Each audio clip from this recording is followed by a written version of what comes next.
Dans ces exercices, on cherche à calculer le champ magnétique produit par ce circuit composé d'un fil rectiligne venant de l'infini jusqu'au point A, ensuite une portion circulaire de rayon R, je vais marquer le rayon R, de centre O, et un autre fil rectiligne passant de point A vers l'infini. Et on cherche à calculer le champ magnétique produit par ce circuit au point M. Donc, on fait passer le courant de l'infini jusqu'à point A. Puis, vu que le système est symétrique, vu que la résistance de cette portion des fils d'un côté et de l'autre côté est identique, au point A, ce courant se divise en deux portions identiques et puis le courant sort, les deux courants sortent au point A' et passent vers l'infini. Donc, le sens de propagation de courant dans cette portion du circuit, comme ça. Ensuite, la demi de courant et un courant I. Donc ici, nous avons I sur 2. Ici, nous avons I sur 2. Ici, nous avons I et I. Donc, au point A, le courant se divise en deux, vu que le fil est à la même résistance, les deux fils à la même résistance, les deux portions demi-circulaires ont la même résistance. Donc, le champ magnétique au point M, ça sera la somme vectorielle de 4 champs magnétiques produits par ce fil rectiligne B infini A, plus première portion demi-circulaire de ce fil de A à A', donc je vais marquer B A A', plus le champ créé par cette deuxième portion, donc B de A à A', plus quatrième portion B A' l'infini. Donc on va appliquer le principe de superposition pour calculer le champ résultant. Et on va commencer par le premier champ créé par cette demi-droite, demi-courant venant de l'infini jusqu'au point A. Pour cela, je vais redessiner déjà le schéma. Donc l'infini A, la distance R, et on cherche à calculer le champ au point M. Donc, on commence toujours par l'analyse de symétrie. Si on prend notre conducteur et je le divise en deux par le plan de symétrie dans le plan de ma feuille, ça sera le plan de symétrie. Donc, le plan de ma feuille, ce sera le plan de symétrie. Je vais trancher ce conducteur en deux portions identiques et chaque portion aura le même courant. Dans ce cas, le champ au point M sera perpendiculaire à ce plan de symétrie. Donc, la direction, nous avons déjà trouvé.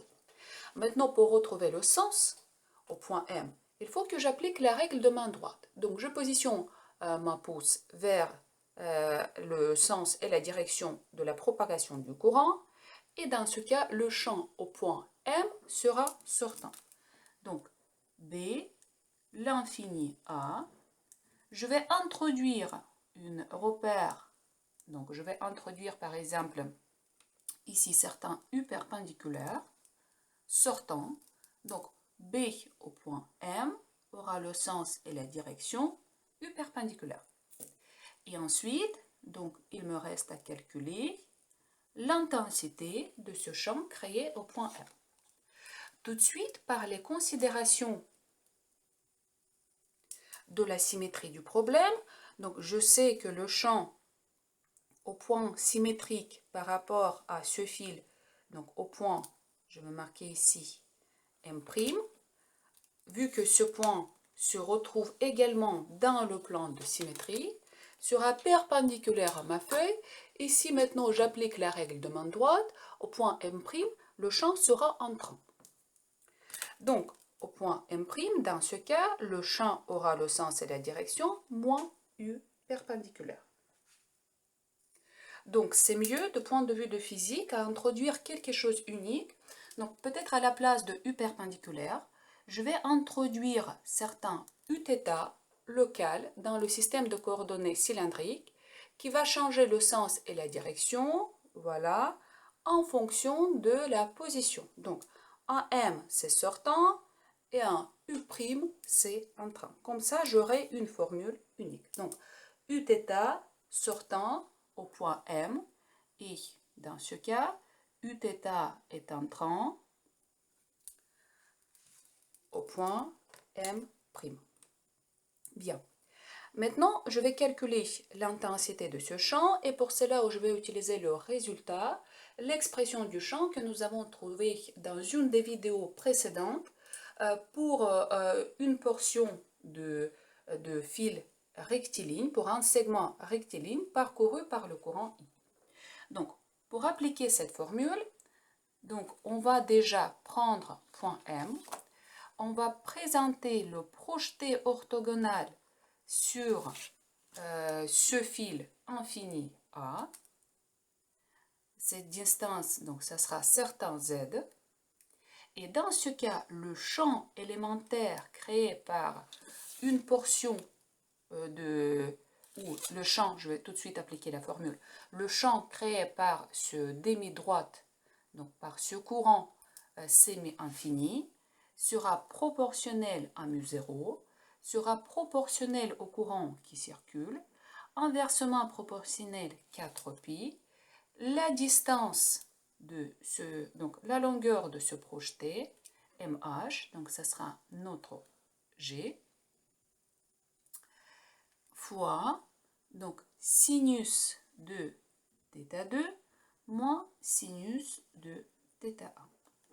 Alors, θ1, c'est l'angle sous lequel on voit le point d'injection du courant, donc le point du début, et on compte cet angle à partir de ce projeté orthogonal.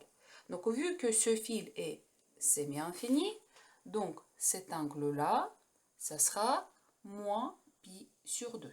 Donc, on compte les angles dans le sens trigonométrique. Donc, θ1, ce sera moins π sur 2. θ2, dans ce cas, c'est l'angle sous lequel on voit le point de sortie à partir de ce projeté.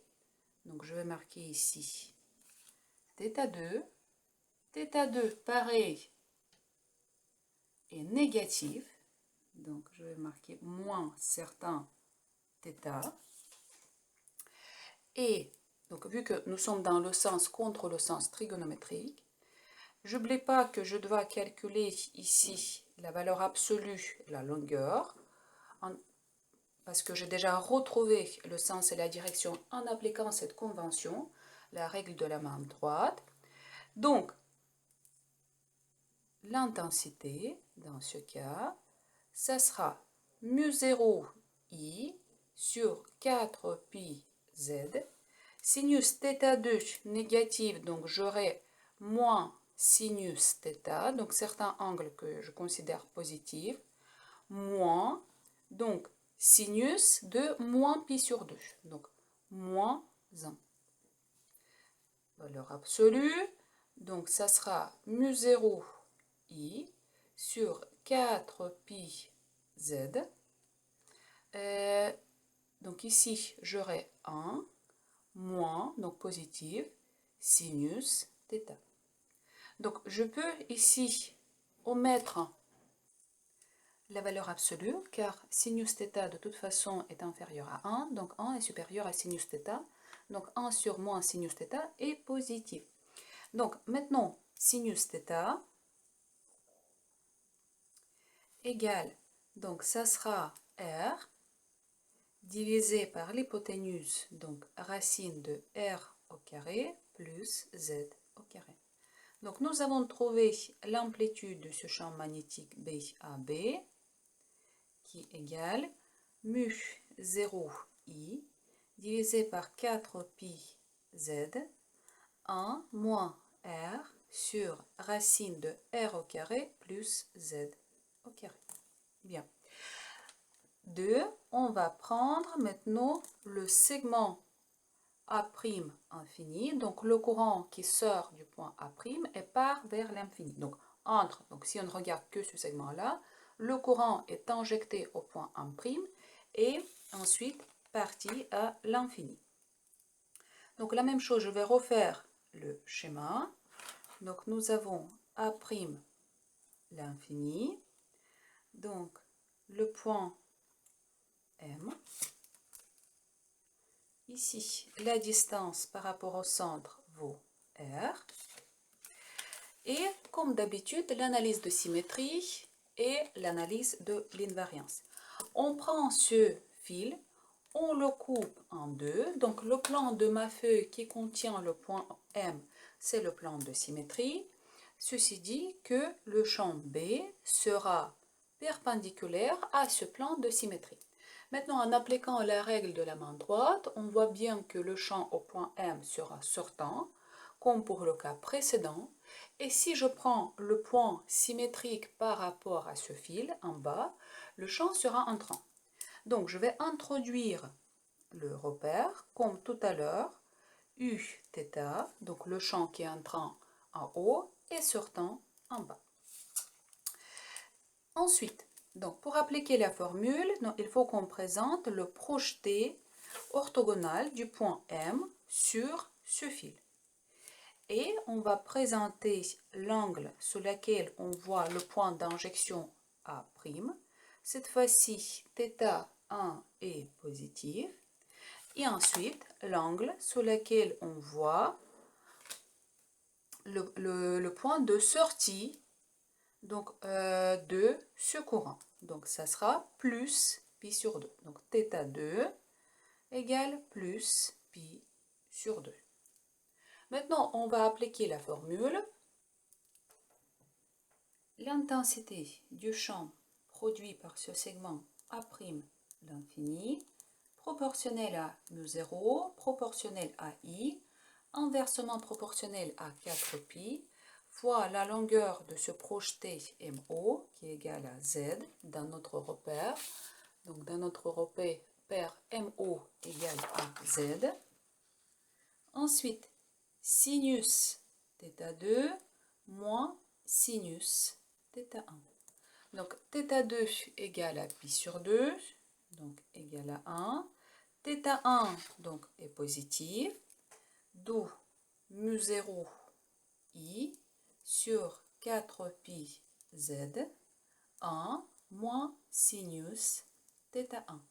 Donc la même chose, je ne mets pas ici la valeur absolue, car sinus θ1, vu que θ1 est positif, est inférieur à 1, donc 1 moins sinus θ1 est positif. Et sinus θ1, je regarde, donc ce sera R sur l'hypoténuse, donc R sur racine de Z au carré plus R au carré. Donc nous avons retrouvé exactement la même intensité que l'intensité du champ produit par un autre fil. Donc ça sera mu0i sur 4pi z, 1 moins R sur racine de Z au carré plus R au carré. Bien. Maintenant, il nous reste à trouver le champ créé par ces deux fils demi-circulaires. Prenons le premier fil, donc passant par le chemin 1 de A vers A', et on cherche à calculer le champ B en point M. Donc pour cela, on va appliquer la loi de Biot et Savart qui nous dit que le champ créé par ce fil, donc je vais marquer A', est proportionnel à mu0, proportionnel à l'intensité de courant qui circule, donc I sur 2, inversement proportionnel à 4pi. Ensuite, je vais choisir le segment qui se situe au point P. La distance PM, donc dans ce segment, nous avons DL. Donc la distance PM au carré. Et nous avons le produit vectoriel DL, le vecteur unitaire U. où U est le vecteur unitaire dirigé de P vers M. Pour calculer le produit vectoriel, donc je vais présenter les deux vecteurs dans la même base et je vais choisir comme la base la base locale associée au système de coordonnées cylindriques. Donc pour cela, donc première, je vais présenter donc ER, le vecteur ER. Deuxième, c'est le vecteur E θ. Et troisième, c'est le vecteur EZ. Donc, je vais introduire certains angles alpha, par exemple alpha qui est là, et je vais présenter les deux vecteurs dans la même base. Donc, le vecteur dl, dans la base locale associée au système de coordonnées cylindriques, ce vecteur-là, qui a le sens et la direction la même que le sens de l'intensité de courant qui circule, donc ce sens-là, a uniquement une seule composante Eθ. Donc, la composante en R, 0, ensuite Eθ dl et la composante en Z, 0. Ensuite, donc, le vecteur unitaire U, je vais décomposer en deux composantes. Donc, en effet, ce vecteur a deux composantes. Une composante en Z, je vais projeter, et une composante en R. Donc, je vais souligner avec les couleurs. Donc, la projection en Z, cette composante-là, et la projection en R, nous avons cette composante-là. Donc, déjà, la projection en R est négative. Donc, U, ensuite, l'angle alpha, la norme de U vaut 1, moins sinus alpha, vu que c'est dans le sens opposé. Donc, la composante en θ 0 et la composante en Z positive, mais cette fois-ci, l'angle alpha est là, donc ça sera cosinus alpha. Donc, le produit vectoriel dLu, je vais calculer par ma méthode. Donc, ça sera 0 dl 0, 0 dl, moins sinus alpha 0 cos alpha, moins sinus alpha 0. Donc, la composante en R, donc ER, nous avons dl cos alpha. Ensuite, la composante en θ, 0. Et la composante en Z, donc, ça sera dl sinus alpha. Donc, le champ élémentaire créé par ce segment parcouru par ce courant dl a deux composantes. Une composante en Z et l'autre composante en R. Donc, je vais réécrire dB égale mu0 i divisé par 8 pi p m au carré. Je vais factoriser par dl. Et ici, nous avons cosinus alpha e r plus sinus alpha e z. Donc, je vais présenter le champ B, donc, qui est perpendiculaire en même temps à UL, perpendiculaire à U, ce vecteur U, donc ce champ élémentaire DB, qui a deux composantes. Maintenant, je vais calculer le champ résultant. Donc ça, c'est notre champ IAA'. Et le champ résultant, donc en AA', il faut que j'intègre. Donc ça sera mu0 i divisé par 8pi, l'intégrale dl divisé par pm au carré, cosinus alpha er plus sinus alpha ez. Alors, l'angle alpha dépend uniquement de z et le rayon r. Donc, sinus alpha égale à r divisé par l'hypoténuse. Donc, ça sera r divisé par z au carré plus r au carré. Cosinus alpha, ça sera z divisé par l'hypoténuse. Donc cosinus alpha égale z divisé par z au carré plus r au carré. Et Pm, c'est l'hypoténuse, donc nous avons Pm, je vais mettre tout de suite au carré, donc ça sera z au carré plus r au carré.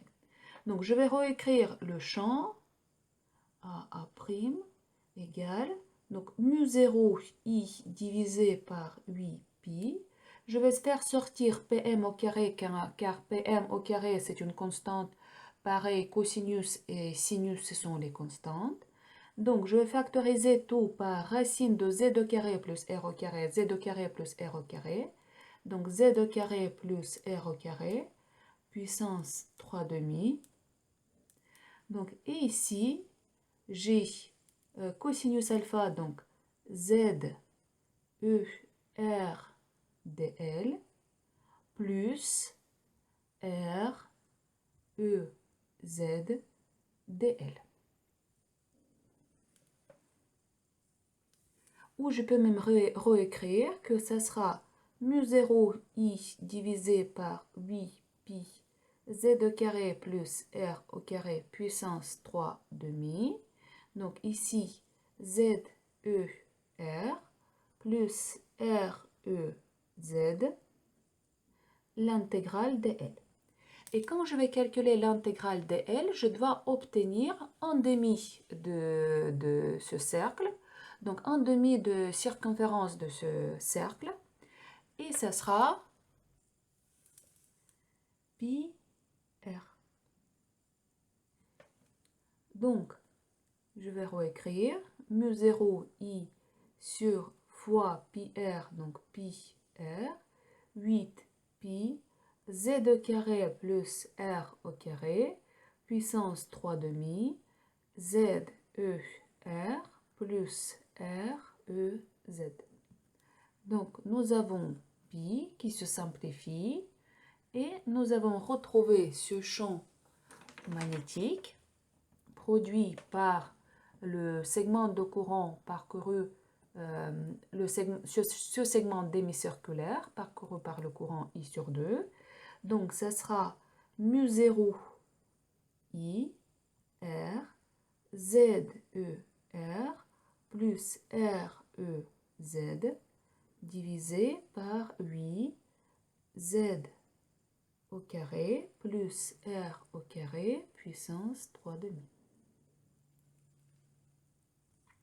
Maintenant, on va refaire la même chose, mais pour un autre segment 2 parcouru par le courant I sur 2, de A vers A'.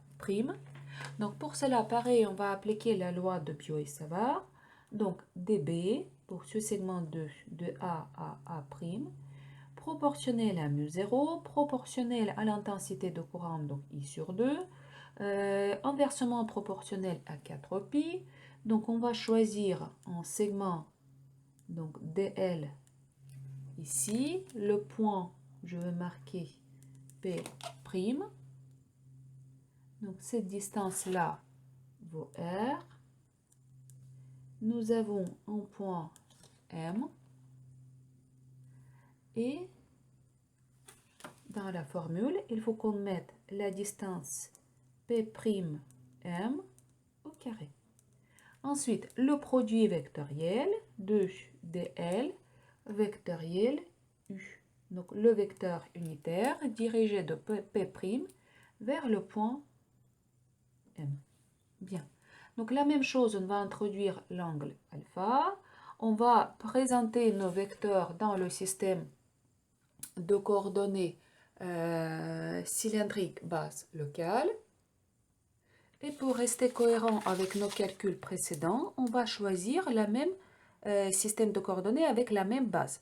La même base, c'est-à-dire que nous avons choisi ER sortant et Eθ qui a ce sens et la direction. Donc Eθ, on va tourner dans ce sens-là. Dans ce cas, donc je vais choisir Eθ. Nous avons choisi sur Eθ. Ensuite, ER, donc sortant, ER, et EZ, donc tel quel c'est présenté. Donc, dans ce cas, notre DL a qu'une seule composante en Eθ, mais cette fois-ci, le sens de DL est opposé à Eθ. Donc, je dois écrire DL, donc la composante en R, 0, la composante en θ, donc ça sera moins DL, et la composante en Z est 0. Maintenant, le vecteur U, je vais décomposer ce vecteur, donc composante en, pareil, je vais mettre en couleur, donc composante en Z, donc ce vecteur U, composante en R, donc la composante en R, ça sera moins alpha sinus alpha, composante en θ nul, et la composante en Z cosinus alpha. Donc je calcule le produit vectoriel, 0 moins dl, 0, 0 moins dl, moins sinus alpha, 0, cos alpha, moins sinus alpha, 0. Donc la composante en ER, j'ai trouvé, ça sera moins dl cos alpha, la composante en Eθ est nulle, et la composante en Z, donc ça sera EZ, plus moins, donc ça sera moins dl sinus alpha.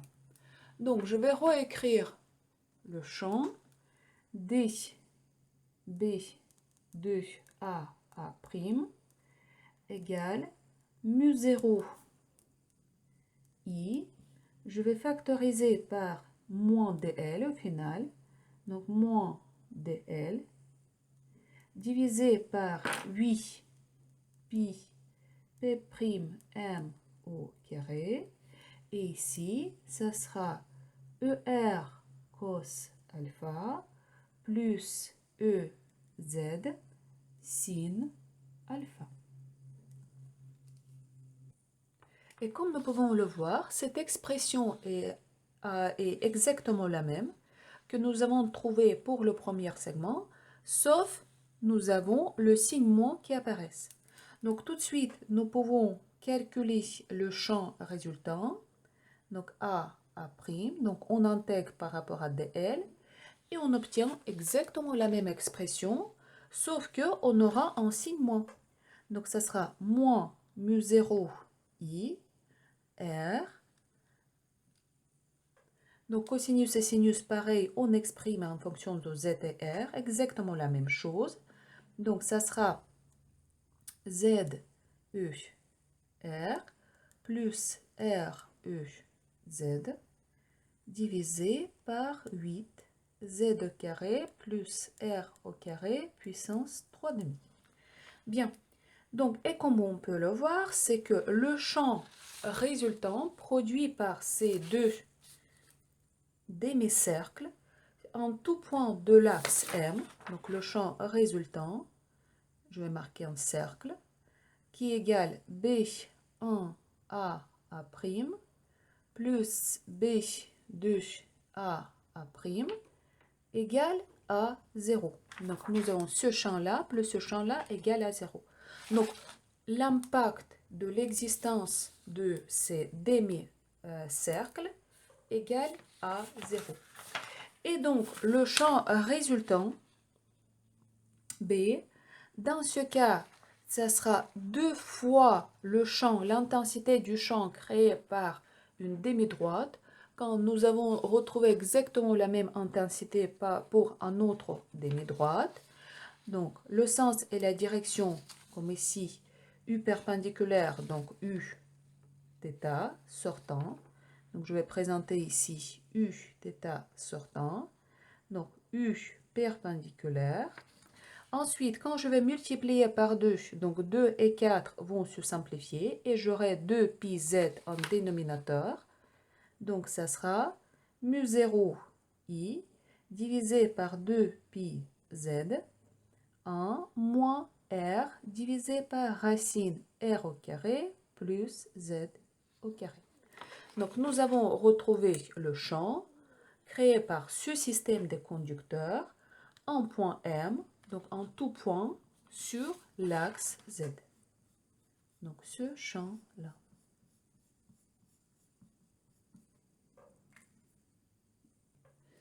Et tout de suite, on peut en déduire le champ au centre de ce cercle. Donc, ici, au centre de ce cercle.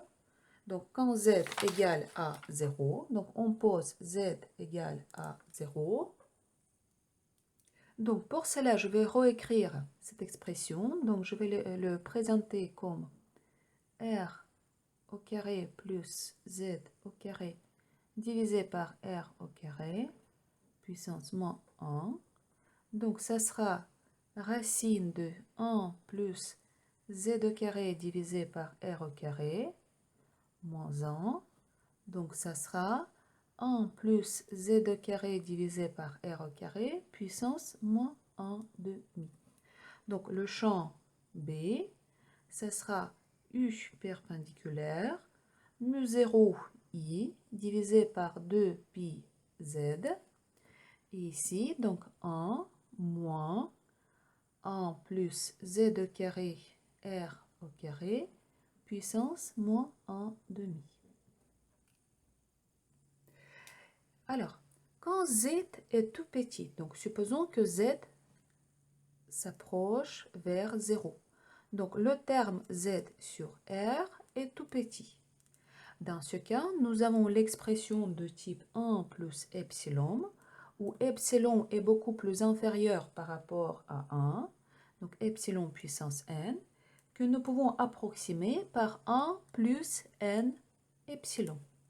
Dans notre cas, donc n égale à moins 1 demi et epsilon égale z sur r au carré. Donc, j'applique la formule 1 plus z au carré sur r au carré puissance moins 1 demi.